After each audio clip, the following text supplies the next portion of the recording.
Good afternoon. On behalf of Lieutenant General Adkins, President and CEO of Military Officers Association America, welcome to our continuing series of educational programs to assist you and your family with career and life decisions.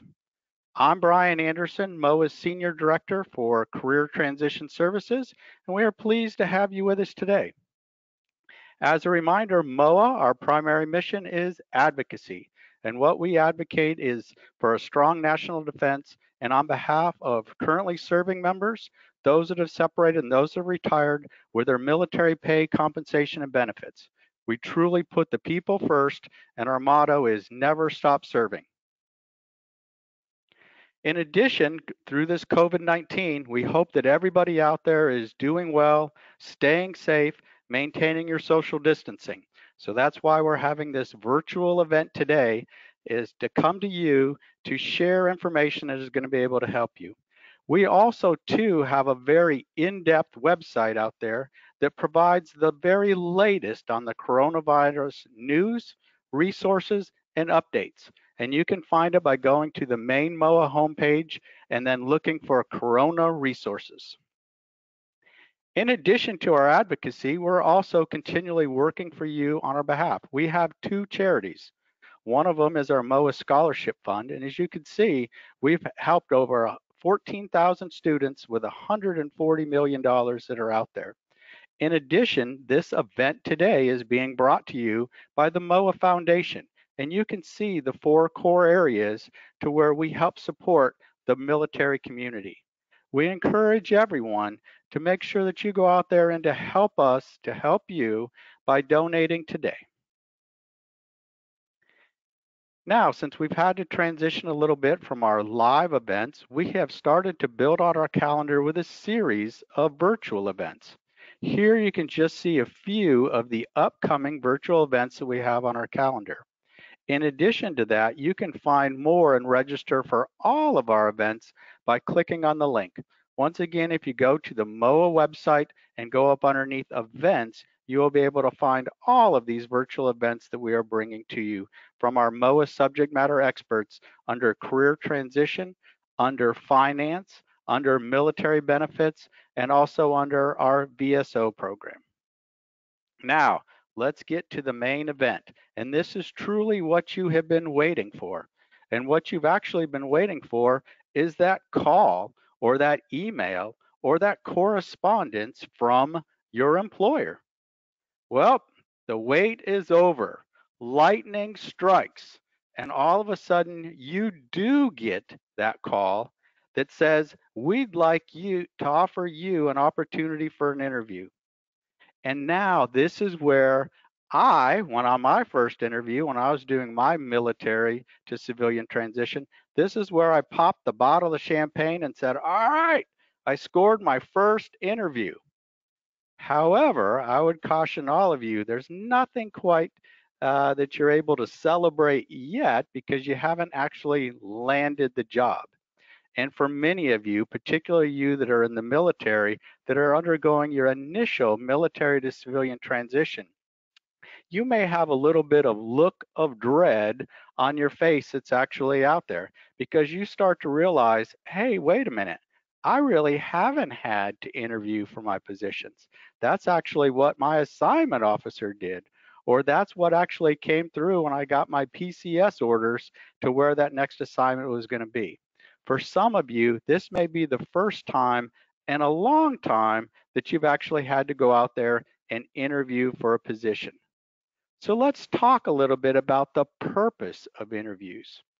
Remember, when they do an interview for you, they're trying to determine three things. The first one is, can you do the job? And this really ties into your technical skills that you have. What is your knowledge, skills, and abilities? What is your education in? What is your experience in?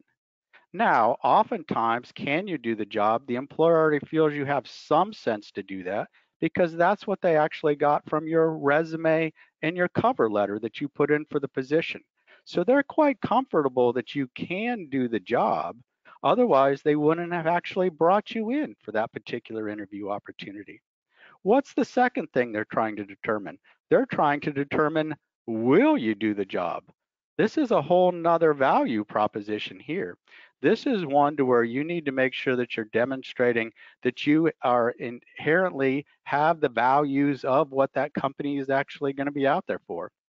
Are you positive? Do you have enthusiasm? Are you willing to do the entire job? Not just the 80% that you actually like in that vacancy announcement, but will you do 100% of the job? And some of the questions that they're going to ask you are really going to start to drill down on not only can you do the job, but if you're the one who actually gets the position, will you actually do the job? And then the last one, are you a good fit for the organization or team? Now, for this particular one, once again, they are really trying to see, are you going to be the right match for whatever that corporate culture is or whatever that small group team is? Now, when you're doing in-person interviews, this is to where it is a lot easier to be able to do that because you're able to project yourself in that person to show that you're actually doing it. We're going to talk a little bit about phone tips, and we're going to talk a little bit about those internet type interview opportunities.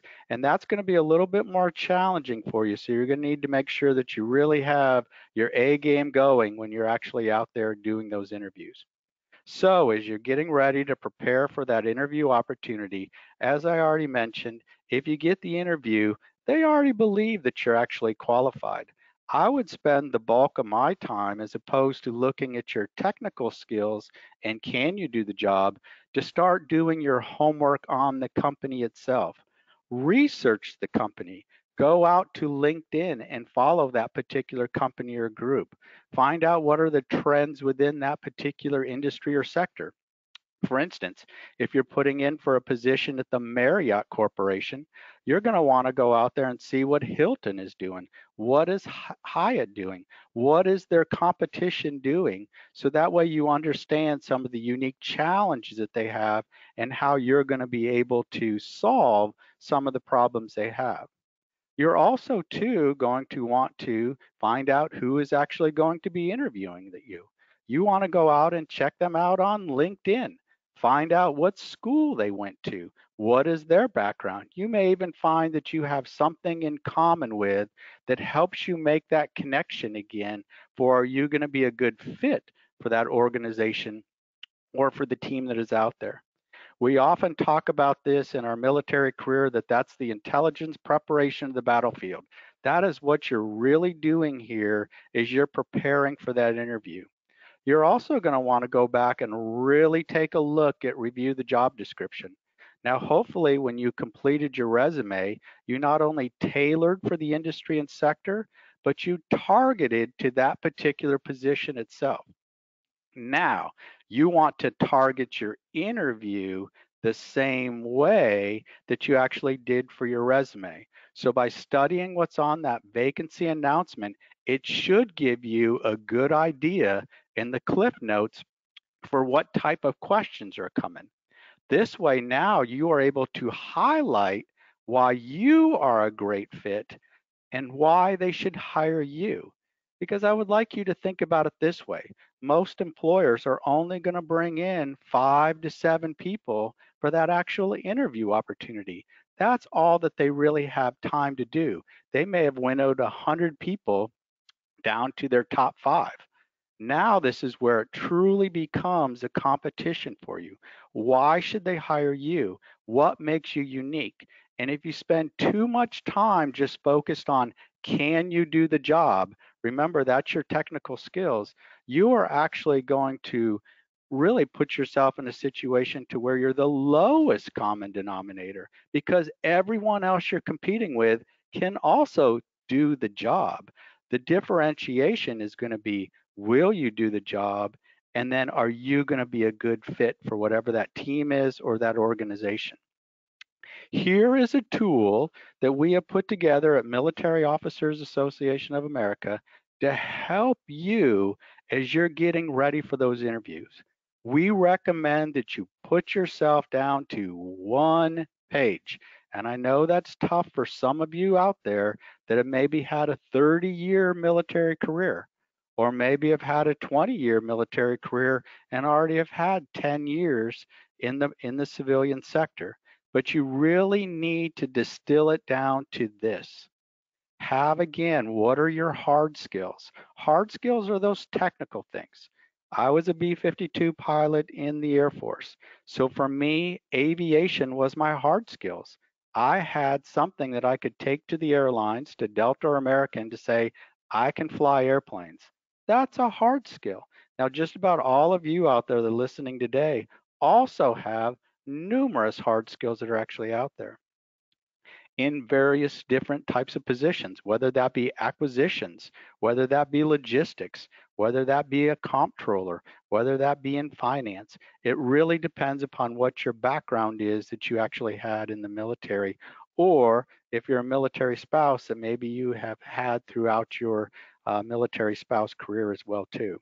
Now, soft skills. What are soft skills? Soft skills are really those intangibles. That is something that we all have: leadership, management, organizational skills, resiliency, communications. The list goes on and on and on again of what you can actually contribute to that position. And make sure that you articulate again some of your top ones that are really going to make you unique. Now, I want you not to just stay on that side of identifying your hard skills and your soft skills.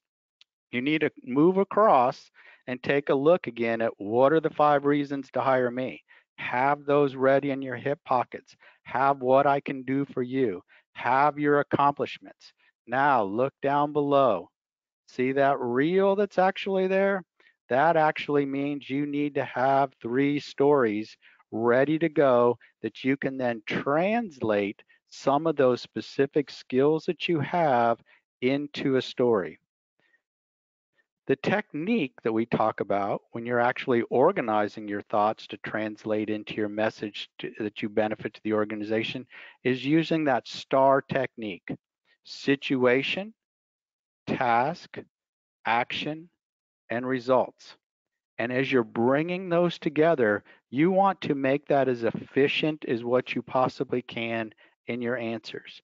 You want it to be natural, then allowing the true you to come through. You also, too, need to make sure that you're treating everyone as you're going through as the hiring authority, whether that be from the very first call that you get from someone who may be actually screening to that interview at the end of the process, to where maybe you're interviewing with your future boss's boss who's going to sign off on your hiring decision. All the way through there, you need to make sure you're treating everyone that you come into contact as the hiring authority. And then throughout the entire process, that first bullet is absolutely key.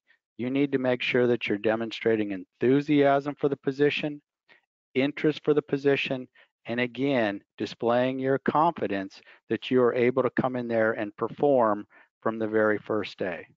Now, what type of questions would you anticipate kind of getting? Well, I'm here to tell you the first one or some variation is almost always going to be there in every interview that you have. And that is going to be that softball question, and it's going to be, tell me about yourself, or why do you want to work here? Or can you walk me through your resume? That is invariably almost always going to be the very first question, no matter what type of interview that you're actually going to be going through when you're actually working that. So you need to make sure that you are prepared for that particular question. Think about this as being on your resume that you put in, that summary, having that that's going to whet their appetite to want them to read more. This is your 30-second elevator pitch that you've used at networking events and career events. But now you are again going to customize and tailor this to where you're actually going to do that interview as you did your homework. And then you can see some of the other questions were really going to be there to kind of pull out again, can you do the job? Will you do the job? And are you going to be a good fit for their company or organization? And then the last one, what was the last book that you read? That is just one example of some of the unexpected questions that you may run into. I would be a little bit careful not to spend too much time on preparing for the unexpected questions, but rather focus your time and energy on what you think those expected questions are going to be. Now, you need to make sure that you ask questions as well too. We work with 100 plus military friendly and veteran ready employers, not only here in the National Capital Region, but across the country. And all of them tell us that if you haven't done your homework and asked good questions, that is really going to reflect upon your overall interview. Don't just think that you answering their questions, that's only half of the interview. This is your opportunity again to demonstrate, will you do the job? And then are you going to be a good fit for those teams? MOA recommends that you keep your questions focused on a performance based. That first question I think is absolutely fantastic. If you had an interview with your future boss in a one on one, whether that be on the telephone or now through the internet, and your future boss says, or you ask your future boss, if I was fortunate enough to land this position, what would be the three things that I would need to do to be successful on my first performance evaluation at the 6 month point? And that boss may say to you, well, what I'm really looking for is somebody who has strategic vision because we need to be able to make some changes here. But we all know change is hard and you're going to be supervising a team of 10 people. So I'm going to need you to be a very strong communicator as you help manage what that change is going to be. And then maybe it's going to be in the nonprofit sector.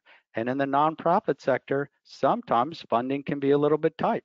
So they might say, and I'm going to need you to stay on time and on budget and whatever we're going to be rolling out because money doesn't grow on trees around here. And we need to make sure that we're able to keep things on those timelines and get the best return on investment that we possibly can. So now, what did you pull out in that question?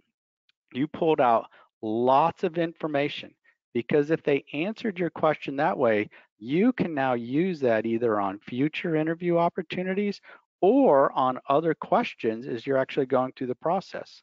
For instance, if one of the questions after you got this out of your future boss and they said, what are your top three achievements? You're going to think very quickly on your feet and you're going to go back to those stories that we showed you on that interview tool preparation sheet. And you're going to come up with a story on when you demonstrated strategic vision, when you had to be that communicator within your organization to manage change, and when you had to stay on time and on budget. Think of your questions as being another opportunity to help you. Remember, every question that an employer is going to ask you is for a reason. Every question that you ask your employer should also be a reason for you either making yourself a stronger candidate or actually landing that position as you're going through the interview process. Now, what are the various different types of interviews that are out there that you will see? Well, there's a plethora and a combination of them. Here are just four of them, whether that be a phone interview, whether that be over the internet. And those are the two that we're going to talk in a little bit more detail. But those may just be the medium that's actually being used. A one-on-one interview can be done over the phone and over the internet. A panel interview can be done over the phone and over the internet again. And so it's really the medium that we're talking about right now. And we've started to see before COVID-19 even hit, a lot more employers using screening phone calls to start to narrow down the pool of candidates. We've also seen more and more companies that are doing Skype, FaceTime, those types of interviews as well too. And so even though right now we're seeing it a lot because of the social distancing, Regardless, the trend has really been increasing over the years. And you will also see it, particularly if you are going to another geographic area, because it would be very expensive to fly you out there to do those interview rounds when they would much rather start the screening process in advance, narrowing down the candidate pool, and then bringing you out to wherever that company or organization is located as they're getting closer to making a hiring decision. So let's switch gears and now talk a little bit about preparation for the phone interview. The first thing is be ready 24/7.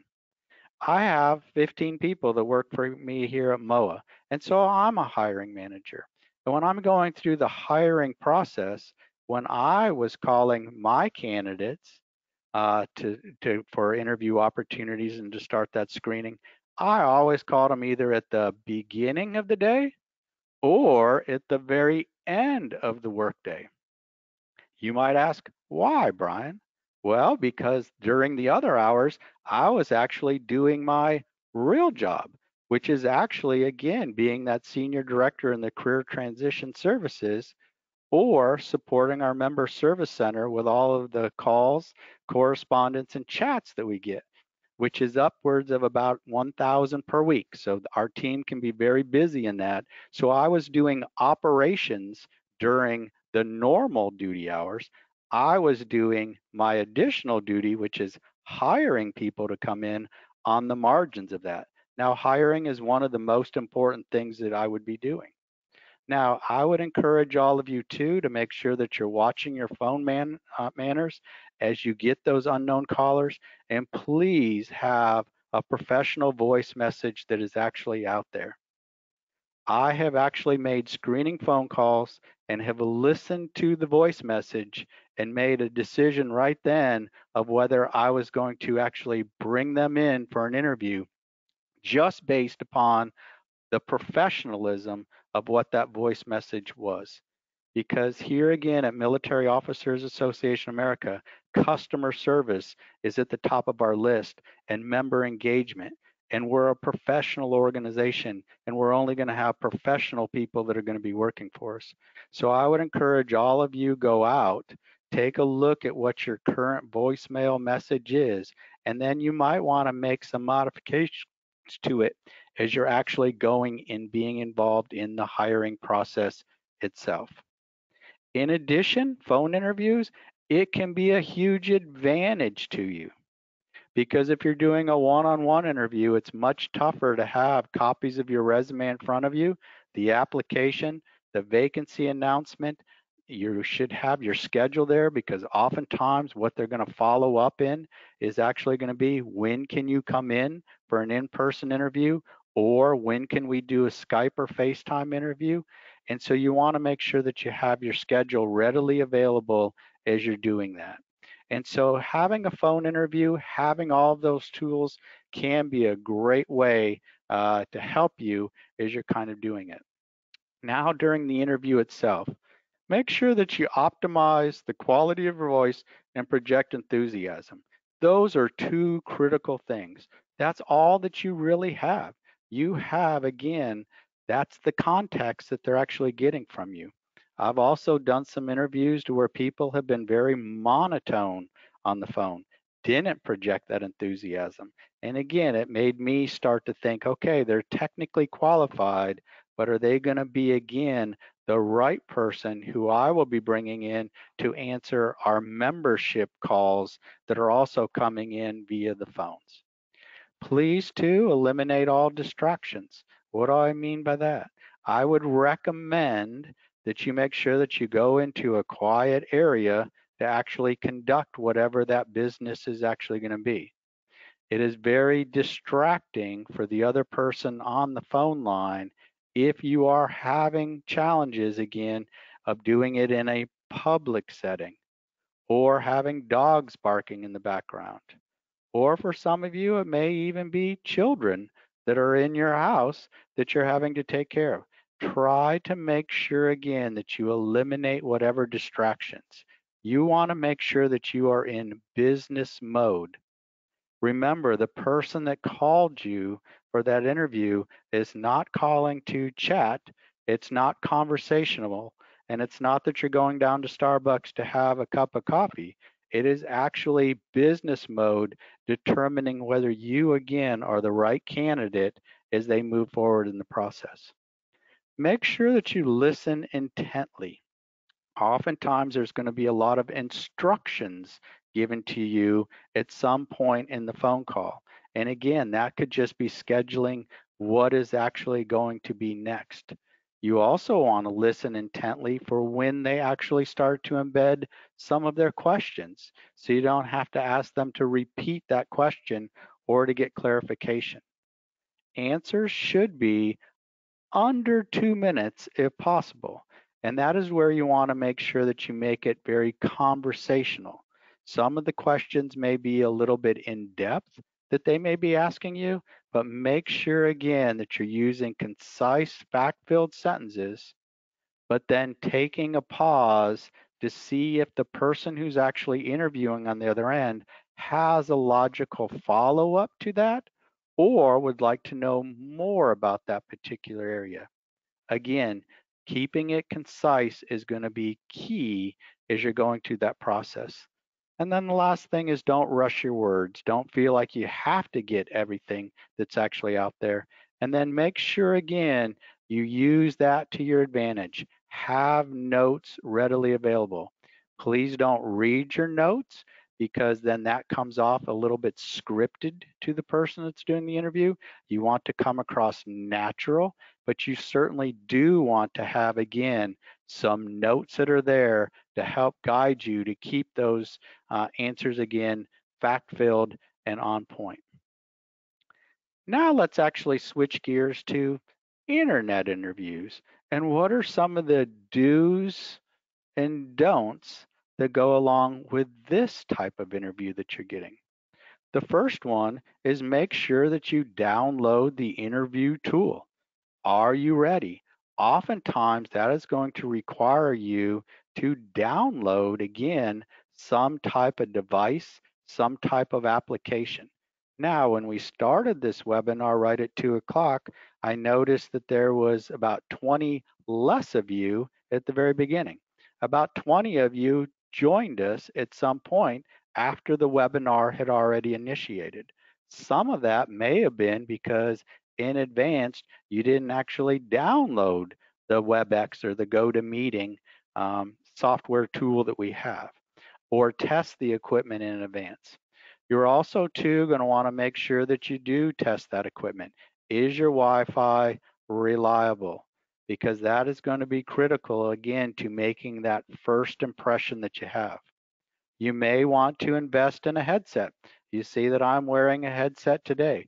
It gives you greatly improved audio quality over what your standard laptop may actually be. Find a neutral background. What do I mean by that? And I'm going to really go old school because we may have some people that are my generation. And I remember when we used to do VTCs on our military installations, we went to a special room. And when we went to that special room, everything was sanitized in there. All that was showing was our base or installation saying Barksdale Air Force Base, VTC room number 1. And that is all that you really saw in there, along with whatever that patch was that symbolized that wing or that group to where you actually were at. And for the other services, I'm sure you had similar rooms that you actually went to. So please make sure, just like when we tell people if you're going to an in-person interview, to try to avoid particular distractions in what your proper attire may be, you want to do the same thing through your internet practice. Make sure, again, you don't have a lot of clutter behind you. Make sure that you don't have any offensive material on the walls or the door behind you. Make sure again that you don't have the dogs barking and lots of other things that are going on in the background that you don't necessarily want your employer to be aware of at that particular time. You need to keep it business. And then keeping it in business, make sure that you dress the part. I actually recommend that you do this for your phone interviews as well too, because oftentimes if you dress up, then you feel that you're in that particular mode or that particular environment of what you're actually doing. So again, make sure that you dress the part. That is something that they are going to be looking at on the other end. Now, who is on the other side? You don't really always know. You may think that you're actually having a one-on-one interview, but the reality is there may be 5 other people in the room that you don't actually see on the camera. It is okay in advance to ask who's actually going to be there so that you are aware. But I would always, too, never assume that it is just the person who you're talking to on the camera. There may be other people. Now, make sure you continue to look at the camera and make positive eye contact.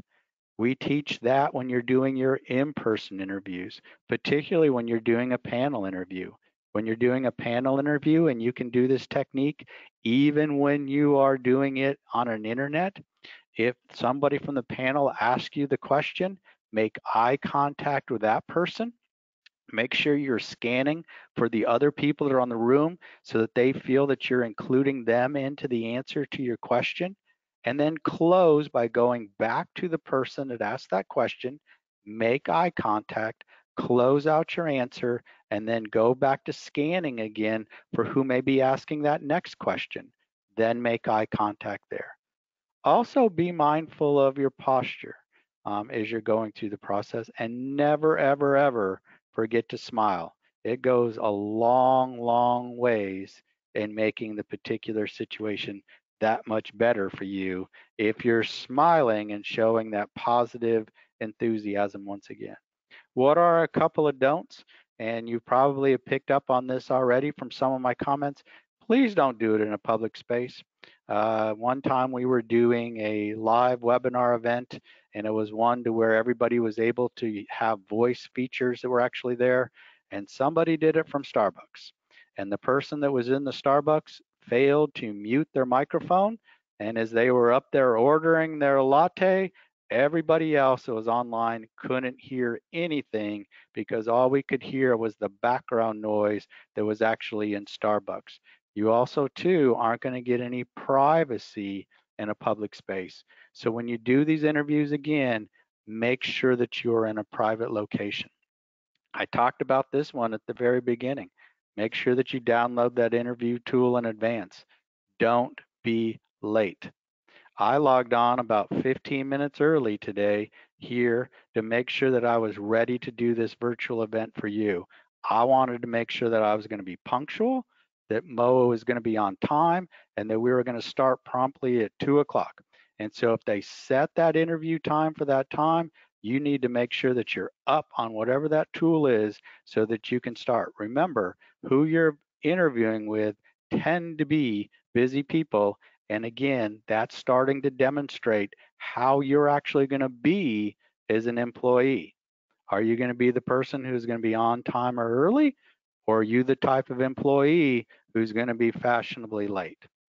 And then last, don't forget to follow up. So as the conversation is starting to wane, whether that be again through the phone interview or when you're actually doing it on the internet interview, make sure that you're starting to get contact information and understand what is next in the process. Having thoughtful closing statements give you that opportunity to, again, to articulate one last time why you're a great fit, why you are a great match, and to reiterate again and express your interest in what that position. I see I have a question from one of our participants, and it has to do with my next slide, which is thank you notes. And the question was, what do you recommend that we do for thank you notes? Thank you for sharing that via the chat feature. And that question is really addressed here. We recommend that you email within the first 24 hours. So that way you are making that impression again with whoever you had that interview with. It's estimated only 20% of people actually send thank you notes. And as a hiring manager, again, let me remind you, it goes a long ways to making sometimes those hiring decisions when people, again, maybe are very close in their education, their experience, and their skill sets and what they're going to contribute to your team. Because I would like each of you to think of a thank you note like this. That is your opportunity to demonstrate, not just talk about like what you've actually done in the interview process, but actually demonstrate how you're going to treat internal and external stakeholders. It is also going to demonstrate how you, as a valued employee, are going to do follow up and take things to the logical conclusion. So, thank you notes can be a huge difference. Now, where I'm going to change my advice to you just a little bit is we used to recommend, and we will start recommending this again after we get through the COVID-19. But I would recommend rather than following up with a hard copy thank you note, when many of the companies and organizations are actually on a stay at home or a telework, if you're sending something hard copy, they may or may not get it within that time that they're actually making that hiring decision. I would recommend that you email within the first 24 hours and then follow up again within that first week, either via email or through a phone call or whatever you at the end of that interview opportunity highlighted when the next contact was actually going to be. So that way, again, you're demonstrating your continued interest in what's actually going out there. Now, let's talk about a few final thoughts before we get to some of your questions. The first one is every contact is an interview. Please make sure that you understand that, from whether it's that first call to where they're starting to screen you, or whether it's the one-on-one with your future boss, or whether it's talking to a recruiter, or whether it is, again, doing that panel interview. Every single contact is an opportunity.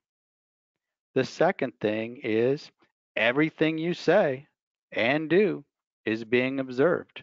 And it even takes on an increased emphasis since they're not able to actually, in certain cases now, meet you in person before they're making that hiring decision. And then look to the right. Practice, practice, practice, and then practice some more. Practice with your spouse. Practice with your colleagues, practice with your mentors. And for those of you that are MOA members, use your MOA membership that you have out there to where we will do live one-on-one interviewing prep with you. And we can do that again over the phone, or we can do it through a Skype or FaceTime to help you in actually practicing. Now, you all can do this.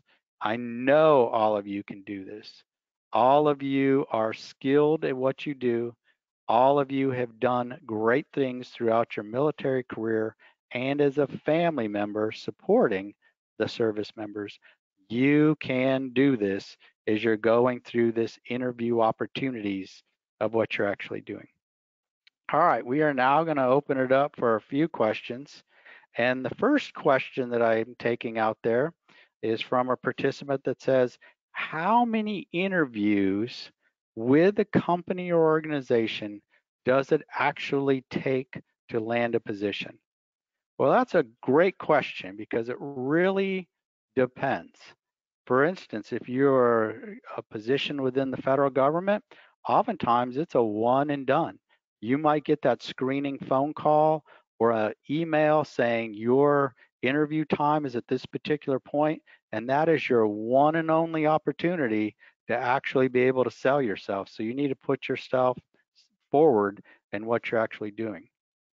The longest that I've ever heard, and we have a MOA member who actually, before a lot of the tech firms started hiring a lot of veterans that they found value in what their company or organization, went out to Silicon Valley And for a company that was out there, they actually put the person through 17 interview opportunities.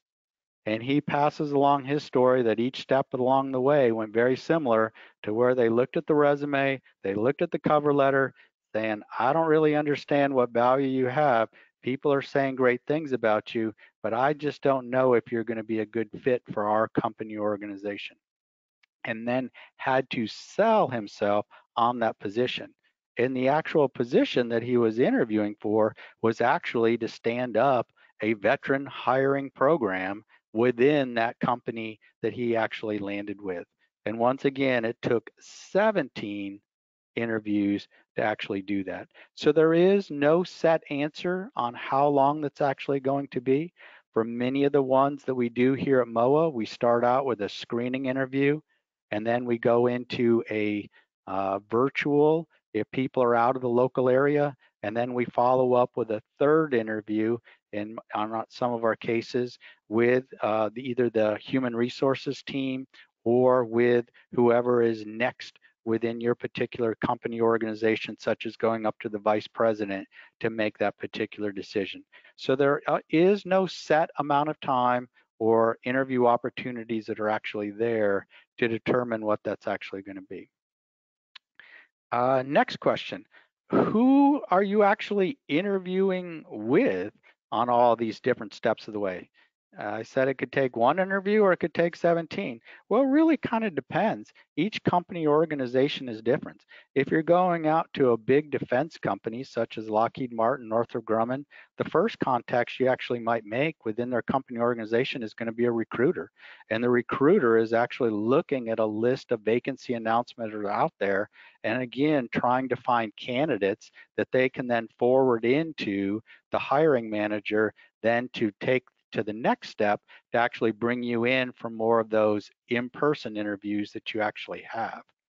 And so recruiters oftentimes are that first ones that are doing it. In many companies and organizations, you may actually have an interview too with the human resources team that's actually out there. And then again, the hiring manager, that is generally whoever your future boss is going to be, your future supervisor, your future director, your future vice president.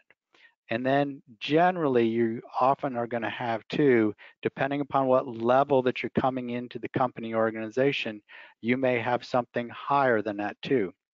For instance, we may have quite a few people on the line who are actually looking at more leadership and management positions. Well, then you may actually go all the way up to the CEO or the CFO or the COO who's actually going to be involved in the hiring decision as well. And possibly even too, for some of you that are online, maybe even the chairman of the board who may also be involved in the interview opportunity. It really, again, depends upon the company, the organization, and the position that you're actually going into. Here's another question that we just took, and this has to do with the slide to where I showed your questions. Somebody asked, well, how many questions should I actually ask when it comes to that stage? Because oftentimes when you go into an interview, the company or the employer is going to ask their questions first, and then they're going to say, okay, we've asked all the questions. What kind of questions do you have for us? Well, that is your opportunity then to start asking questions of them. I would recommend again that you play it by the context of what you're picking up, either over the phone or that you're picking up in that virtual type interview in what the body language that you're actually seeing. Generally, I would say 3 to 4 questions are sufficient for you to start to engage them on really well thought out. And those questions, again, really should be performance based, based upon going in there and doing the job. What are some of the obstacles and challenges that they anticipate you may be having to overcome? What are some of the trends in the business or industry that you're actually going into? What are some of the challenges that they forecast seeing so that you can be ready to address some of those challenges? Staying with performance based is always a good way to go. My boss, when he's out there doing uh, this presentation, he often says, stay away from the kryptonite questions. What are kryptonite questions? Well, kryptonite, if you start talking about it too early in the process, would be questions like, well, how much vacation time does your company offer? Another question might be, and before we got into the COVID-19 to where now teleworking is more commonplace, is maybe hitting them up right up front saying, what is your telework policy? Because oftentimes many employers had a 6 month that you performed before they would offer a teleworking opportunity actually to you.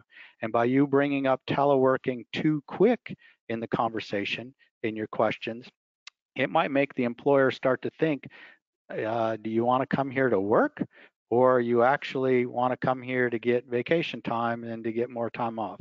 There is a time and place to ask those questions, but those are going to come more typically after they actually present you with the offer of employment. And in the offer of employment, they will not only list out your start date, but the starting salary. It will also too include in there all of your benefits so that you can get a good idea. And then if the vacation time is not what you're looking for, then that's maybe something that you would want to negotiate for after the position is actually offered to you and what you're actually doing. And then the last question that we'll take today before we kind of clear this out, and once again, we appreciate everybody for joining us here today. And this is one that actually came um, for um, references. And how soon should I start providing references in what we're actually providing? I would recommend again that that doesn't really belong in any type of the interview or into the follow on that you have. Typically, references are going to be presented to the employer in the actual application. When you fill out the application either online or by hard copy that they provide to you, oftentimes that is going to list your chronological employment, and then they're going to have a space on there for where you're actually going to list references. So I would be careful during the interview process that that's not necessarily the time to where you want to start bringing in references or asking them if they would like additional references. I would use that time at the end to provide more of a thoughtful closing and to thank them and show your appreciation for having the interview opportunity and finding out what the next step in the process is, as opposed to actually going forward and presenting any type of references that you may have. So with that, I would encourage all of you as we sign off from the webinar today, make sure that you please fill out the survey. This is one of the first of many other webinar events that we have coming up, and you've seen our schedule. We want to make sure that we focus on continual improvement, whether that be on our platform or whether that be on the content. So we really value your feedback to make sure that we improve future presentations. And once again, if you need to get a hold of us at Military Officers Association of America and specific to us in the career transition team, transition at moaa.org is where you can find us. Once again, I want to thank each and every one of you for joining us today. I appreciate you being here. And once again, everyone, please be safe. Make sure that you're really following those social distancing rules. And again, thank you for coming to this Military Officers Association of America event, and never stop serving.